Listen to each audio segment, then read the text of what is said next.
Pessoal, meu nome é Isabela do Mandala Espiritual e no vídeo de hoje eu vou fazer uma resenha do livro Assim Falava Zaratustra, do Nietzsche.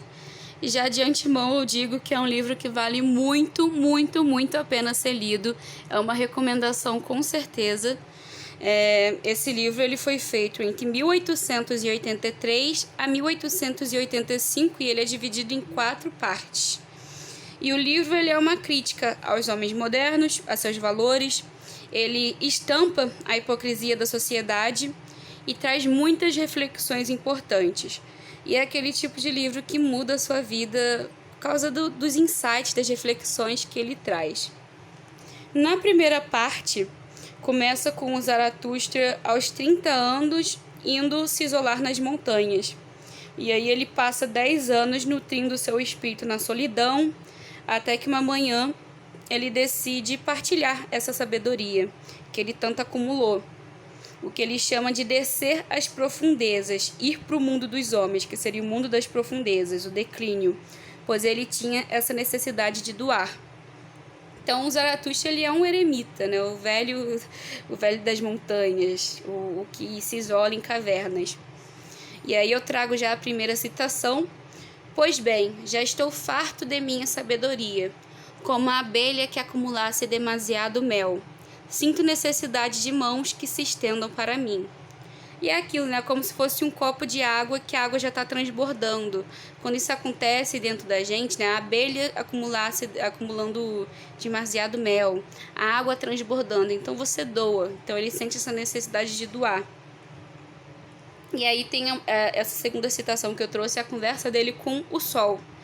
Então, por isso, preciso descer às profundidades, como tu fazes todas as noites, quando mergulhas para além do mar para levar tua luz ao mundo subterrâneo, astro que tudo superas.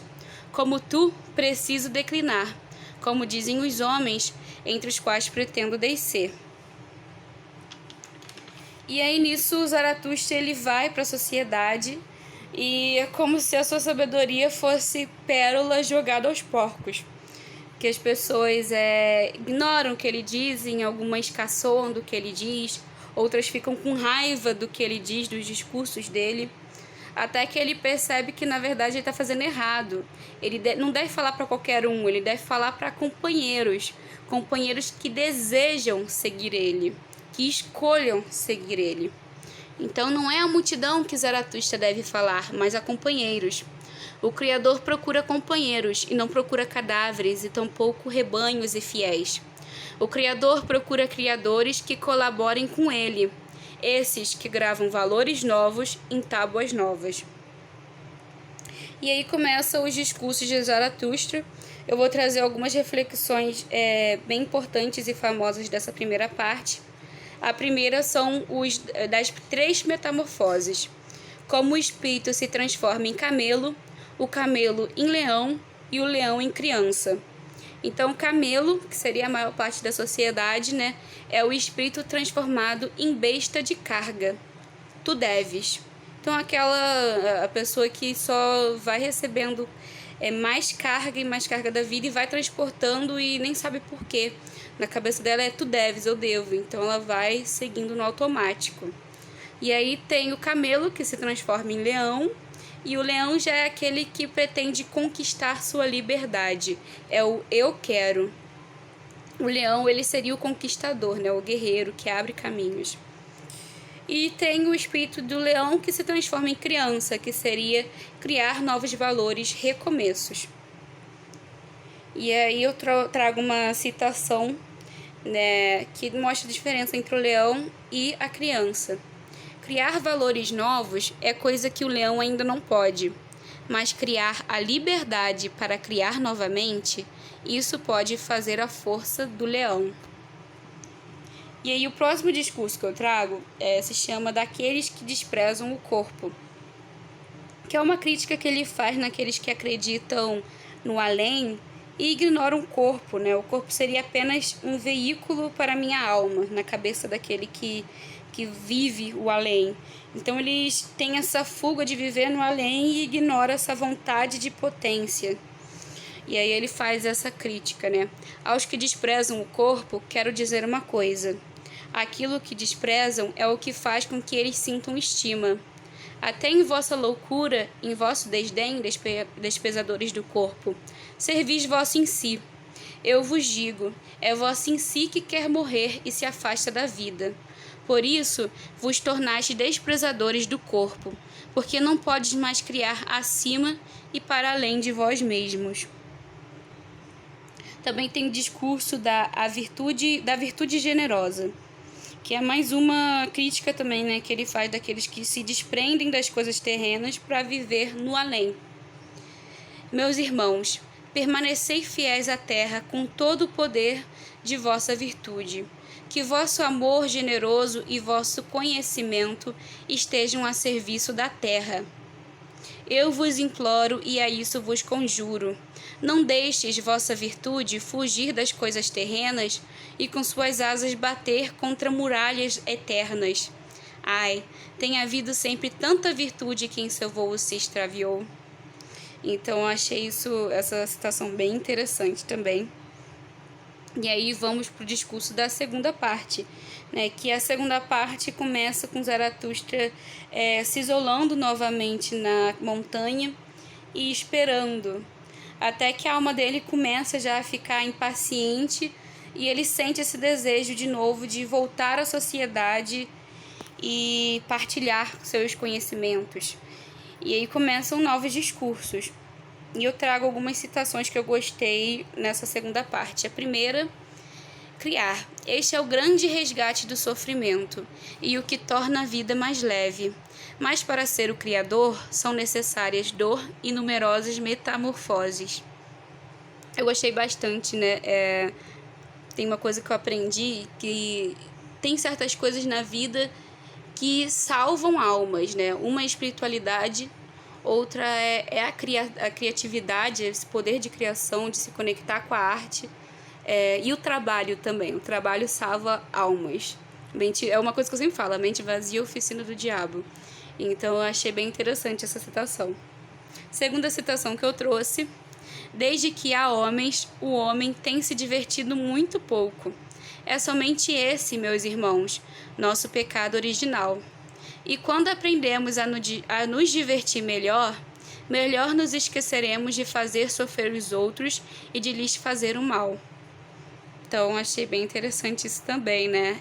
Primeiro, uma crítica, esse pecado original é uma pequena crítica à igreja, e fala assim, na verdade, o que a gente tem que fazer é se divertir mais, e quando a gente aprender a se divertir melhor, a gente vai deixar de fazer o outro sofrer e de fazer o mal ao outro, ao próximo. E essa terceira citação que eu trouxe, gente, eu achei fantástica essa, sério. Vós quereis ainda por cima ser pagos, homens virtuosos. Quereis um salário por vossa virtude, o céu em troca da terra e a eternidade em troca de vosso hoje? E me censurais porque ensino que não há contador nem tesoureiro de recompensas. E, na verdade, sequer ensino que a virtude seja recompensa de si própria. Eu amei essa citação, né? Uma crítica aos moralistas religiosos da sociedade, né? Você quer uma recompensa pela sua virtude, né? Você diz um homem de bem, mas você sempre quer algo em troca. O céu em troca da terra, a eternidade em troca do hoje. E aí ele ensina que não tem isso de tesoureiro de recompensas. Amei.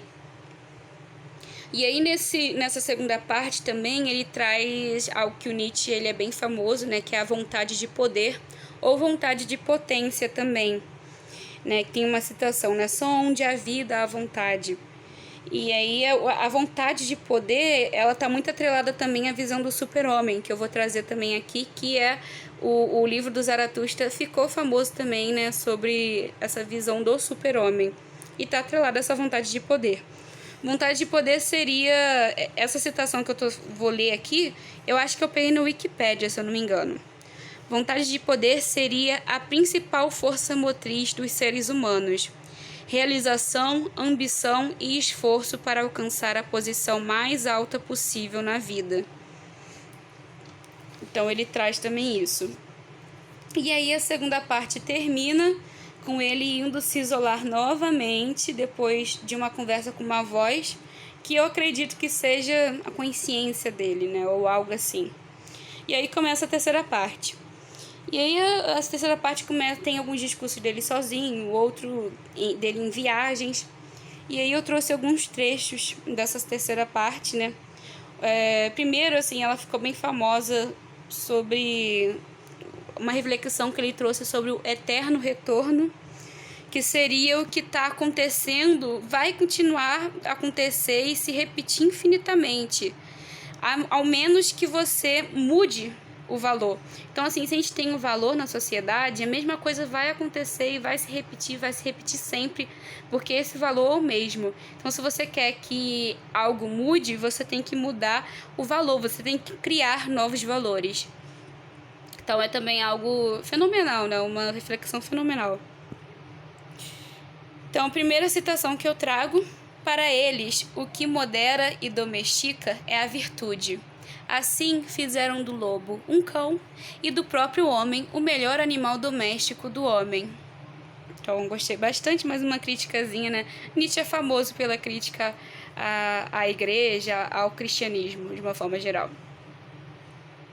E aí também o livro, como eu falei, né, é famoso pela visão do super-homem. Foi também lá que apanhei em meu caminho a palavra super-homem, e que o homem é uma coisa que deve ser superada, que o homem é ponte e não fim, não é quero o homem, é que o homem é ponte e não fim, satisfeito de seu meio-dia e de sua tarde, como um caminho em direção a novas auroras. Então, super-homem é isso, né? O homem, ele sempre deve se superar. É algo que o Nietzsche traz para esse livro. E aí vem a quarta e última parte, né, que começa com Zaratustra se isolando novamente na caverna. E aí passa meses e anos, seus cabelos aí já estavam se tornando brancos, até que... E aí tem também algumas conversas com os animais deles no começo, né, principalmente a águia e a serpente, que são companheiras dele. E aí até que ele recebe uma visita de um adivinho. Durante esse diálogo entre os dois, ele ouve um grito de angústia vindo de fora. E aí ele entende que esse grito vindo é do homem superior. E aí ele parte em busca desse grito, para ir em busca do homem superior, que é algo que o Zaratustra ele estava em busca, né, do homem superior. E aí ele fala pro adivinho que ele é seu convidado, para que ele o esperasse na caverna. E aí nessa busca ele encontra com várias pessoas e vai convidando essas pessoas para sua caverna e pede para que elas esperem lá. Então, ao todo, né, é o adivinho do começo, são 2 reis, o rei da direita e o rei da esquerda, um escrupuloso, o ilusionista, um papa, o homem mais feio, o mendigo voluntário e a sombra. E aí todos vão para a caverna dele. E o Zaratustra ainda estava procurando aquele homem superior, até que ele entende, talvez eles que sejam os homens superiores. E aí ele volta para a caverna, e aí faz uma grande ceia, né, com todos esses homens. E aí depois uma festa para celebrar. E o que eu mais gostei nessa quarta parte foram os discursos que Zaratustra fala para seus convidados. E aí eu vou trazer algumas citações, né, algumas partes desses discursos. A primeira: minha sabedoria se acumula há muito tempo, como uma tempestade. Cada vez se torna mais tranquila e mais sombria. Assim faz toda a sabedoria que quer um dia dar à luz o raio. Eu gostei muito, porque é exatamente isso que acontece, né? Quanto mais sabedoria você adquire da vida, você sabe que é uma sensação de mais tranquilidade, mas ao mesmo tempo é mais sombrio também. Porque a verdade, ela tem esse quê de sombrio. Então eu gostei muito dessa citação. A segunda também é uma reflexão assim, que eu achei fantástica sobre o riso. Eu trouxe 3 citações ao mesmo tempo, né? As 2 primeiras é que ele fala para os homens que estavam na sua caverna. Aprender a rir de vós mesmos, porque rir é preciso. Esta coroa daquele que ri, esta coroa de rosas, é a voz que a lanço, meus irmãos. santifique o riso. Aprendei, pois, a rir, homens superiores. E aí começa a festa, depois da ceia começa a festa, e os homens superiores, depois dos discursos dele, que ele fala do riso, eles começam a se divertir muito, rir muito, e aí o Zaratustra fala: eles mordem, minha isca é eficaz. Deles também foge o espírito do peso. Se meus ouvidos não se enganam, já aprendem a rir de si mesmos. Então, gostei também muito disso, né? Que, assim, o espírito do peso. E ele traz essa reflexão, rir, sabe? Rir mais. Assim que você espanta, foge do espírito do peso, né? Que às vezes a gente sente angústias no peito, ansiedade em várias questões da vida, né? No trabalho. E é isso, né? Falta se divertir, falta rir, santifique o seu riso. E aí, por último, para finalizar essa resenha, eu trouxe uma citação, né, que fala sobre essa dualidade das coisas. Não percebeis, agora que meu mundo acaba de se tornar perfeito. A meia-noite é também meio-dia. A dor é também alegria. A maldição é também bênção. A noite é também sol. Afastai-vos ou aprendei. Um sábio é também um louco. E eu adoro, né, que ele traz essa reflexão, porque realmente, assim, enquanto um lugar é meia-noite, no outro vai ser meio-dia. E enquanto um lugar é de noite, o outro ainda tá no sol. E até a própria noite, né, a lua recebe a luz do sol. E essa dualidade, você vê, assim, provavelmente você já deve ouvir falar que é a pessoa que tem mais capacidade de se divertir, de demonstrar alegria, também é aquela pessoa que quando entra em processo de depressão, é a que fica mais triste, mais isolada. Porque é essa dualidade, né? Quanto mais intenso é seu sentimento de um lado, mais intenso também vai ser pro outro. Quando uma pessoa se apaixona perdidamente por alguém, aí sente aquela euforia, aquela alegria extrema, se ela perde, se aquela paixão não der certo, o sentimento que fica depois também vai ser de desolação extrema. Então traz essa dualidade, né? Um sábio é também um louco. E eu amei. E é isso, gente. Essa é a resenha do livro Assim Falava Zaratustra, do filósofo Nietzsche. Se vocês gostaram, eu peço que se inscreva no canal, curta, compartilha. Eu vou deixar aqui embaixo na descrição do vídeo uma playlist com todas as resenhas do canal. Eu faço aqui no canal só resenhas de livro que eu acho realmente que vale a pena serem lidos. Vou deixar também o link para o Instagram do canal, que lá eu também faço várias reflexões e sempre anuncio quando tem vídeo novo.